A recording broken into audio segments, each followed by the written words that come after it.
Perjalanan saya kali ini akan menuju ke Pura Luhur Puncak Petali yang terletak di Desa Pekeraman Jatiluwih, Desa Jatiluwih, Kecamatan Pedebel, Kabupaten Tabanan. Dan saya melalui jalur Margo Apuan, yang mana jembatan di Margo sudah selesai yang dulunya terkena banjir besar dan kini sudah bisa dilalui. Pura Luhur Puncak Petali adalah salah satu pura yang mengelilingi Gunung Batu Karu, yang merupakan gunung yang disucikan oleh umat Hindu. Pura Luhur Puncak Petali dipercaya sebagai tempat untuk memohon keadilan dan tuntunan agar bisa berbuat keadilan di dalam hidup ini, dan berada di sebelah timur dari Gunung Batu Karu. Pura Luhur Puncak Petali berasal dari kata Butali yang artinya bumi dan tali. Dan saat ini saya sudah mulai memasuki kawasan pariwisata Jatiluwih yang banyak dikunjungi oleh pariwisata lokal, domestik maupun mancanegara. Kata Butali yang artinya bumi dan tali jika digabungkan akan menjadi pengikat jagat atau pengerajak jagat. Dan belum ditemukan Purana ataupun babat yang menjelaskan mengenai sejarah berdirinya pura. Namun banyak yang memberikan penafsiran, dan menurut cerita rakyat, Pura Luhur Puncak Petali berhubungan dengan Pura Kayangan Jereluh yang juga berada di Desa Jatiluwih, dan diceritakan ada seekor macan yang diikat di pohon nangka, dan macan itu pun terlepas dan berlari ke arah hutan yang ada di kaki Gunung Batu Karu.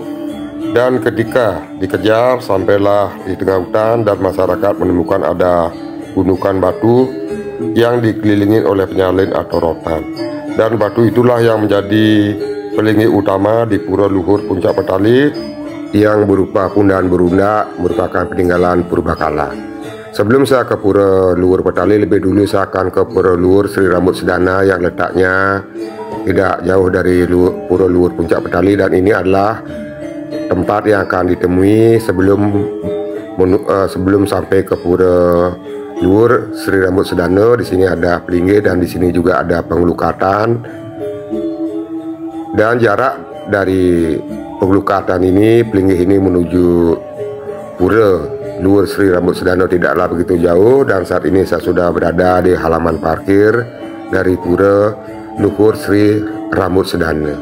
Pura Luhur Sri Rambut Sedana terletak tidak jauh dari Pura Luhur Puncak Petali, hanya membutuhkan waktu sekitar 10-15 menit perjalanan. Dan jika dari Jatiluwih akan terlebih dahulu menemukan sebuah pertigaan, belok kanan maka akan sampai di Pura Luhur Rambut Sedana.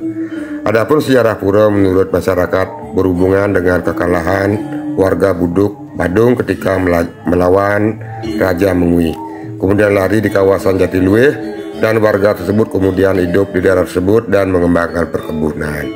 Tanpa sengaja akhirnya menemukan sebuah tumpukan batu yang mereka yakini tempat untuk memohon keselamatan dan kemakmuran. Saat ini saya sudah berada di depan sebuah candi bentar yang berisi pelinggih pengapit dan patung yang berada di sisi kiri dan sisi kanan dari candi bentar, dan kini akan memasuki Nistaning Mandala. Terlihat di sini ada balai panjang dan juga balai-balai penunjang dari pura, dan di depan terlihat ada inilah balai panjang, dan ada beberapa pintu candi bentar untuk menuju ke Madyaning Mandala dari Pura Luhur Sri Rambut Sedana. Dan ini di sini ada pelinggih, dan ada dua pelinggih pengapit lawang, dan ada sebuah candi bentar. Dan sekarang saya akan memasuki Utamaning Mandala dari Pura Luhur Sri Rambut Sedana yang berawal dari tumpukan batu, kemudian masyarakat memohon di sana dan terkabulkan, dan akhirnya dibangunlah sebuah pura yang bernama Pura Luhur Sri Rambut Sedana, dan yang dipuja ini adalah Ida Betara Sri Rambut Sedana. Inilah keadaan di dalam atau di Utamaning Mandala berupa pelinggih-pelinggih yang saat ini tidak ada pemedek, dan setelah selesai sembahyang saya kembali menuju ke parkir dan melanjutkan perjalanan kembali menuju Pura Luhur Puncak Patali. Dan di halaman luar dari Pura Luhur Puncak Patali ada kandang yang di sana ada rusa yang dipelihara, dan ini adalah bagian depan dari Pura Luhur Puncak Patali. Dan di sana adalah jalan yang ditutup sehingga akses kendaraan hanya bisa sampai di sini. Dan ini adalah plang nama yang dipasang yang merupakan salah satu cagar budaya. Dan lebih dahulu kita akan bertemu dengan Candi Bentar, yang mana di Candi Bentar ada dua patung sebagai pengapit dari Candi Bentar, dan sebelahnya ada sebuah pelinggih yang diwastrapoleh. Dan begitu memasuki pura akan bertemu dengan patung Ganapati. Inilah patung Ganapati. Ini adalah jika dibagi menjadi tiga, maka ini adalah merupakan Nistaning Mandala, di mana di sini terdapat beberapa bangunan, yaitu Balai Agung, Balai Panjang, dan Balai Dawa. Dari Nistaning Mandala kita akan memasuki melalui Candi Bentar dan akan sampai pada Madyaning Mandala, di mana di sini ada pelinggih yaitu Ratu Nyoman dan Ratu Wayan sebagai penjaga niskala dari Pura Luhur Puncak Patali. Dan lebih dahulu kita harus memohon pada beliau yang melinggih di sini. Dan di sini juga terdapat sebuah Candi Bentar yang mana diapit oleh pelinggih pengapit Lawang, dan juga ada patung. Dan setelah dari Madyaning Mandala kita akan memasuki Utamaning Mandala.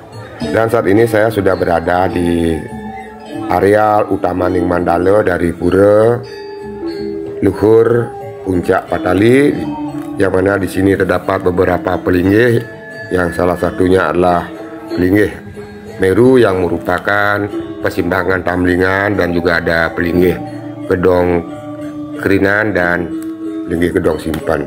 Dan ini adalah merupakan pohon yang sangat besar, yang mana hingga saat ini belum diketahui jenis daripada pohon ini, walaupun sudah berapa kali diselidiki, namun belum juga bisa ditentukan jenis dari pohon itu.